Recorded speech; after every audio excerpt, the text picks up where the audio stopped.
Tole, shalom, shalom. Nagaa jirtu? Akkam jirtu maatiiwwan chaanaalee koo? Har'aas viidiyoo biraa qabadhee isiniif dhiyaadheera.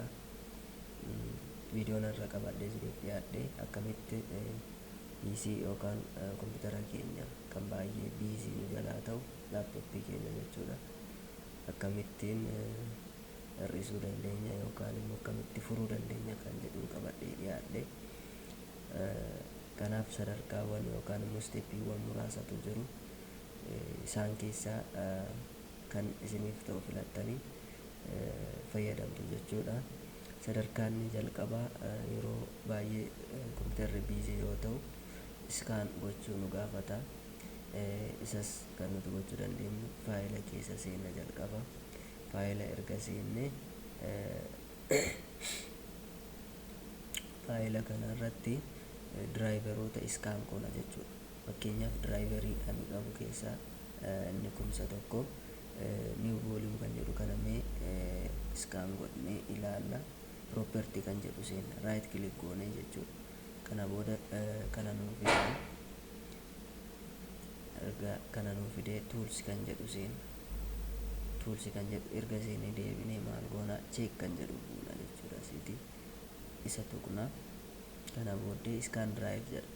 Kanaaf eeyyan jettu jechuudha. Isa tuqxu jechuudha. Kanaaf iskaan nuu godha jechuudha. Diraayiverii barbaadu sana iskaan nuuf godha jechuudha. Your drive was successfully scanned jedha jechuudha. Iskaan ta'eera jechuudha diraayiveriin keenya. Tokko tokko isaaf akkanumatti kennina jechuudha. Kanas kanuma right click goone properties jenna. Achii booddee tools kan jedhu kana seennee check kan jedhu kanatti buuna jechuudha. Achii scan drive kan jedhu dhufa scan goona jechuudha. Diraayiverii qabu kana scan goona. Windows successfully scan the drive. No errors were found jechuudha. Kanaaf erroriin qabu diraayiveriin koo akkuma kana jechuudha. Kan siis akkanuma baay'ee murteessaaf barbaachisaadha. Isas akkanuma gootu jechuudha. Inni sisteema waan iskaan godhuuf keessa seenee waan baay'ee iskaan gochuu waan danda'uuf fayyadama. Inni biraan asuma irratti optimize gochuu jechuudha. Right click gootanii properties kan jedhu seentu achii booddee tools kan jedhu seentanii optimize kan jedhu jala jira jechuudha. Optimizing your computer's drives can help it to run more efficiently jedha. Kana jechuun yoo optimize gootan kompiitarri keessan saffisaan akka inni raan ta'u godha jechuudha. Kanaaf optimize kan jedhu kana tuqxu hin filanna as keessa. Isin dhufeera as keessa diraayiveroota qabnu keessa kamtu optimize ta'uu akka qabu filanna. Hunda isaa gochuu dandeenya. Achii booddee optimize kan jedhutti dhufnee buuna jechuudha. Maal nuun jedhee you can optimize your device to help your computer run more efficiently jedhetti fufa. Kanaaf optimize gochuu nu gaafata jechuudha. Yookaan immoo analyze goota. Dhugaa waan an godhee tureedhaaf yerii waan hin qabneef dafee naa xumura jechuudha. Sadarkaa biraan kan itti aanee jiru immoo yeroo baay'ee kompiitara keenya irratti fedha keenya malee appilikeeshinoonni garaagaraa dhufanii raan ta'u. Keessumaa yeroo nuti cufnee bannu kanneen akka cheedootii, avaastii, antivaayirasii garaagaraa jechuudha. Appilikeeshinoota garaagaraa warra fedha keenyaan dhufanii akkas ta'an akkamitti akka cufnuu fi spiidii kompiitara keenya akkamitti akka daballu isinitti himannis dhuftanii as right click erga gootanii taask manaajer kan jedhu seentu. Taask manaajerii keessaa start app kan jedhu jiras. Kanaaf start app kan jedhu kana seentu. As keessaati hunda isaa disable godha jechuudha. Ani duraa waan an godhee tureeruudhaaf enable hin goone isin immoo disable gootu jechuudha. Ani kana isin agarsiisuudhaaf ani enable godhe malee enable ta'uu qaban disable gootu hunda isaa. Kan isin hambistan yoo jiraate window defenderii qofa jechuudha. Window defenderiin appilikeeshiniin garaagaraa yookaan kompiitarri yeroo process ta'u antivaayirasii garaagaraa protect gochuudhaaf waan nu fayyaduuf isa hin dhiistu jechuudha. Windows security notification yookaan window defenderii dhiisuu qabdu jechuudha. Warra kaan disable yoo gootanis dhiibbaa hin qabu. Performaansii kompiitara keessanii ispiidii isaa isiniif dabala jechuudha. Tole, inni biraa immoo sadarkaan itti aanee jiru sarchi batanii dhuftanii control plus 5 yookaan percent ishee jettu sana fidattu jechuudha. Achi temp jettanii barreessituuf ammas deebitanii shift plus 5 yookaan persentii sanaan cuftu. Persentiidhaan batanii temp jettanii persentiidhaan cuftanii enter jettu jechuudha.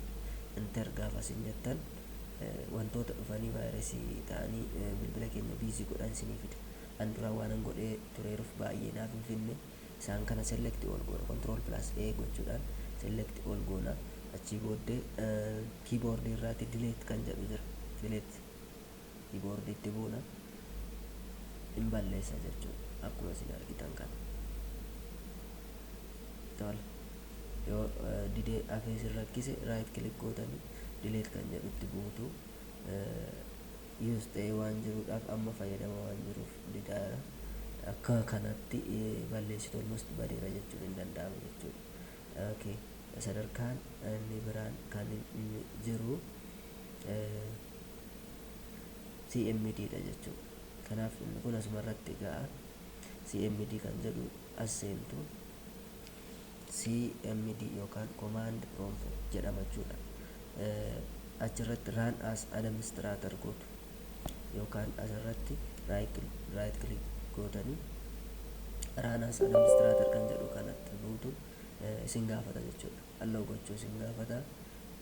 Allow gootu window defenderuutu eeyyama isin gaafata jechuudha. Kanaaf yes jettuun achi isinii fida jechuudha. Asirratti jalqaba iskaan check gootu jechuudha. Diskii jiran check gootu. Check gochuudhaaf maal gootu? CHK DSK check disk jechuudha. Achi booddee enter jettu. CHK DSK jettanii enter jettu. Iskaan godha jechuudha. Check gochaa diskiiwwan jiran hundumaa systematically keessa isaa check gochaa jira. Hin eegdu jechuudha haga inni xumurutti. Kunooti lakkoofsa amma kanaa kan ta'an faayidoon jiru isaaniin check gochaa jira jechuudha. Amma kanarra ga'ee jira. Amma inni xumurutti eeguu qabna. Check godheetu wanta hojjechuu qabu hundumaa fidaa deema jechuudha. Steejiin isaa amma inni 100 guututti eeguu isin gaafata jechuudha. Persentii isaa hin eegna. Baay'ee murteessaa faayidaa qabeessa waan ta'eef akkas gochuu nu gaafata. Haga inni xumurutti eeguu qabna.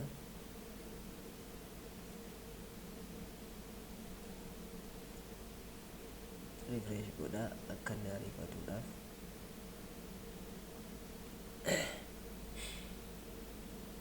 Ibsaan hin eegna jechuudha haga inni xumurutti. Sadarkaan itti aanee jiru waan hafee jiruuf yookaan immoo sistemni biraatti nuti iskaan goonu tokko hafee jira waan ta'eef haga isa goonutti inni kun xumuruun dirqama. Kanaaf haga inni xumurutti ni eegna.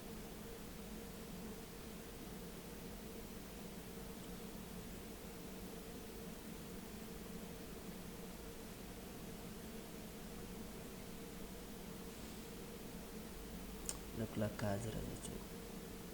Amma kana keessa amma kanarra ga'ee jira jechuudha.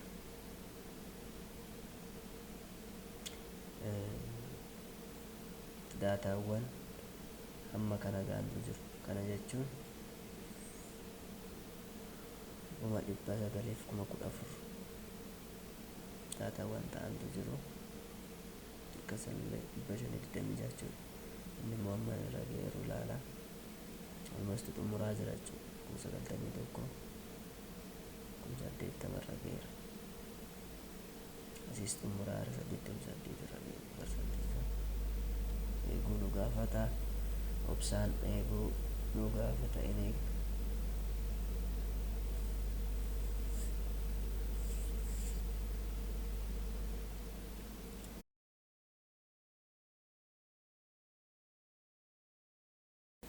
Tole, xumureera jechuudha. Kan duraa kun sadarkaan hafee jiru inni dhumaa immoo siistema hunda isaa iskaan gochuudha jechuudha. Siistema PC keenya yookaan kompiitara keenyarra jiru hunda isaa iskaan gochuu nu gaafata. Kanaafis immoo maal goona, sfc/scan now jennee barreessinaaf. Siin kaapitaal ta'uu hin dagatiina. sfc scan now jechuun iskaan godha jechuudha siistema PC keenya hunda isaa. Kunis yeroo dheeraa gaafata. Beginning system scan jedheera. This process will take some time jechaadha. Processing kun yeroo muraasa isin barbaada akka jechuuti. Obsaan eegna haga inni xumurutti. Kun parsantii 100 guutuu qaba jechuudha. System scanidha. Sistema kompiitara keenya guutummaa iskaa waan godhuuf ammasitti eeguu nu gaafata. Obsaan eegna.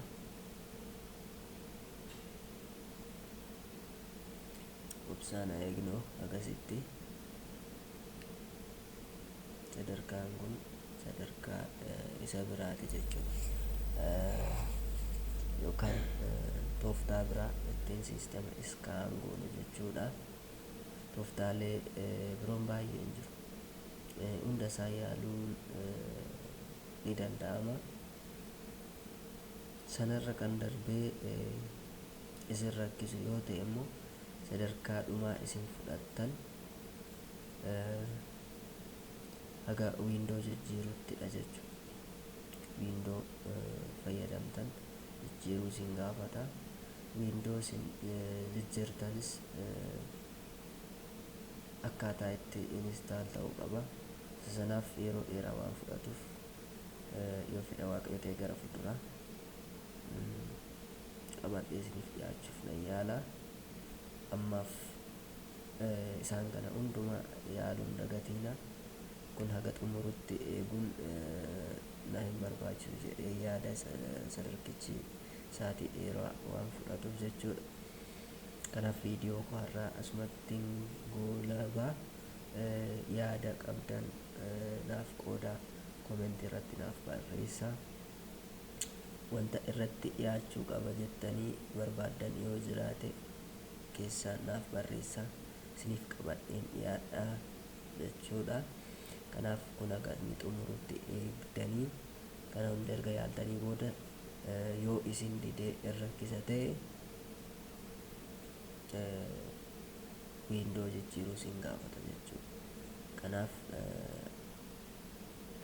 har'a icciitii guddaa kompiitarri keenya yeroo inni biizii ta'u ittiin furuu dandeenyuun isinitti agarsiisuudhaaf yaale. Kanaaf jabaadhaa, na hordofuun dagatiina, laayik gochuun dagatiina. Yaadaaf qeeqa qabdanis naaf qoodaan jedha. Galatooma yeroo